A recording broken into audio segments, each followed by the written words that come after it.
ఎందుకు మాట్లాడతాను? ఇదేనా మాకు లాస్ట్ దివాలి?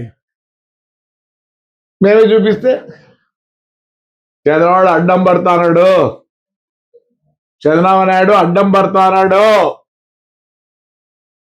ఆ పెద్ద ఆయన అడ్డం పడతాడు. ఇట్లే మాట్లాడతానండి, ప్రజలు మొదలు పెడతారు. ఇదే లాస్ట్ దీపావళి, రఫా నాయనా. మీ ఎమ్మెల్యేలు ఇప్పుడు ఎవరెవరు మాట్లాడతారో వాళ్ళందరూ మీ నాన్నగారు బాంబులు, మీ నాన్నగారు తుపాకులు, మీ నాన్నగారు ఫ్రాక్షన్లు అన్ని చేసిన వాళ్ళే తండ్రి. ఇవద్దు ఒప్పుకుంటారా? చాలా మంది ఎమ్మెల్యేలు మీకు తెలియదు బాంబు పెట్టుంటుంది కూడా. ఆ పొద్దు మా ఇళ్లలో బాంబులు లేకపోతే మేము బతికే వాళ్ళం కాదు, తుపాకీ లేకపోతే బతికే వాళ్ళం కాదు. ఈ పొద్దు మేమంతా గన్మెన్లు తీసుకోలే. గన్మెన్ ఉంటే ఎవరి దగ్గర రావడంలే. ఈ ప్రైవేటైజేషన్ మానుకోండి. నేను దండిగా టాపిక్లు ఉంటాయి మాట్లాడండి, ఎవరో తండ్రి మిమ్మల్ని మాట్లాడదాట. ఆయన ఏమో అంటాడు ధర్మవరం అయినా ఇదే లాస్ట్ దీపావళి. నమస్కారం సార్,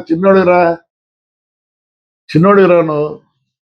రఫా వద్దు, ఇదే మీకు లాస్ట్, ఇదే మీకు ఫస్ట్. ఒప్పుకోరమ్మా, జనం ఒప్పుకోరు.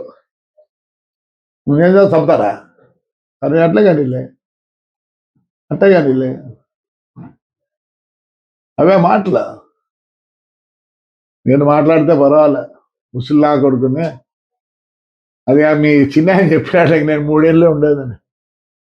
ఏమన్నా మరి ఆయన దీవెన ఎట్లుందో నాకు తెలియదు, కానీ దేవుడి దీవెన ఎట్లుందో నాకు తెలియదు. కానీ ఆయన దీవెనే 3 నెలలు, 3 వాడు ఎప్పటికీ ఇంక ఎమ్మెల్యే కాలేడు.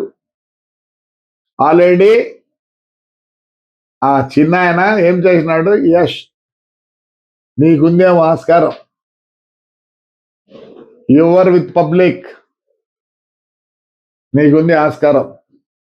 నాట్ యువర్ చిన్న ఆయన అండ్ బోత్ సన్స్. ఈ పొద్దు ఇంతగా ఉన్నామంటే ఆడపిల్లలను కొట్టించిన, ఆడపిల్లలను జైలు చేయించినారు. మాట్లాడద్దా? యువర్ యంగ్, ఎనర్జెటిక్, మాట్లాడతావు, లోకం తెలుసు, అన్ని తెలుసు నీకు. ఇదేనా లాస్ట్ దీవాలి? ఆ రోజు తెలియకపోయినా తమ్ముళ్ళు మీకు అందరికి ఇలా ఉంటుందని.